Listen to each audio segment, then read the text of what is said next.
Okay, guys, I came across this video yesterday, and I was like, oh man, I gotta make a video about this because this is just funny.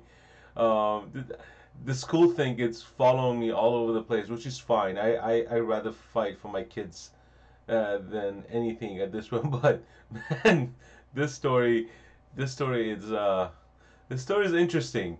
Um, it's coming from CNN, and they first when the video starts, I'm gonna play the video while I listen to it, and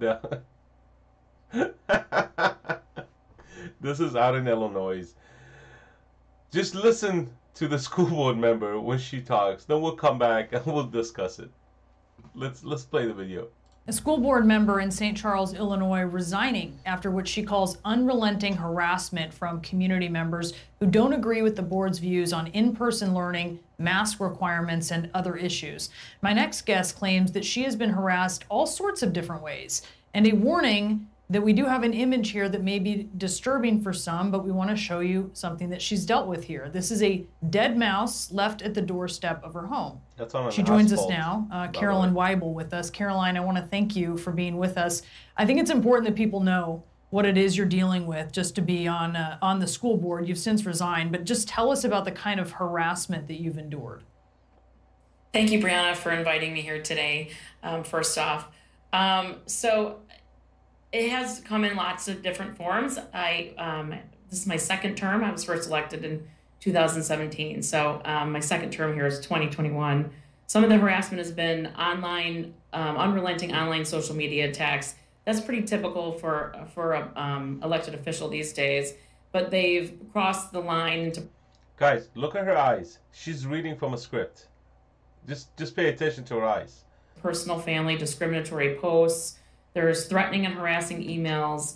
The first one was one that threatened the board as to, if you recall, the Utah board that was forced out of their room, and it said, "You're next." So we've reported some of those to the local police department, and then they take it and decide what is a threat assessment and go from there. But there has been vandalism to my home. There was someone that came Tell us on what happened to your home. Well, someone, and again, we don't know who, but there was wires cut on my, unplugged or cut on my air conditioning unit. So we had to replace that in the home. Someone came on premise and unplugged a refrigerator freezer in my garage, and then entered or opened the door into the laundry room very loudly when I was home. And by the time I got there was no one there. So those reports have been filed. So, she said somebody broke, my God, somebody cut the wires to her air conditioning. You know you have to take that panel off in order to cut the, let's give her that credit, but somebody walked into her garage and unplugged her refrigerator? Okay. Filed, but no evidence as to who it was at this time.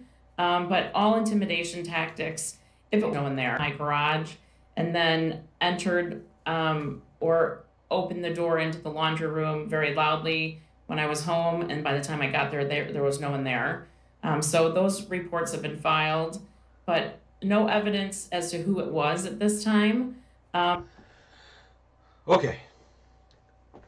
So, assuming she leaves her garage door open and somebody walk into the garage and unplug the refrigerator, assuming her laundry room is located by the garage, which typically called the mud room, somebody walks in, opens the door and closes the door. That's breaking an entry.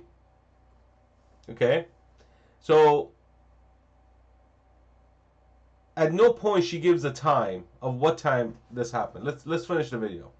But all intimidation tactics, if it was just one or two incidents, it would be perplexing, but that all those combined, there's also been trespassing on my property out, not in the public area, into my actual property.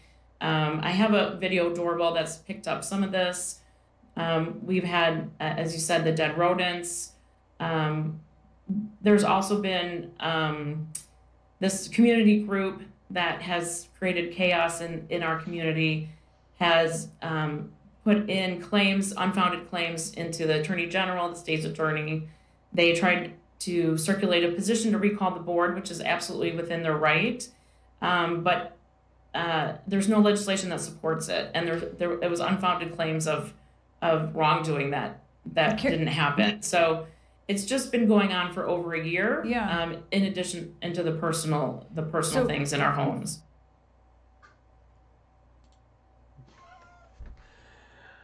I mean, guy, wow. I don't even know where to start. First, let me say, let me actually bring this closer.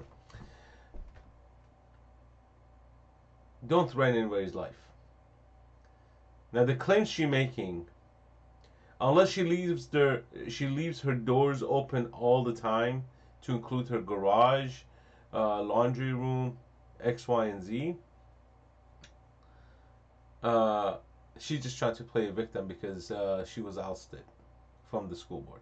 Now, I'm not saying she might have a ghost problem or something, because if I don't know, man, this is for her to resign. I don't think it's because she's getting mean emails. I think she failed as a school board member to carry on her duties. So, yeah, I'm gonna leave it at that, man. I'm not gonna go and get much into it. I just wanted to share the video because I thought it was pretty hilarious. Anyways, like, share, and subscribe. Put your comments down below, guys. Let's get you something else later on. All right, take care.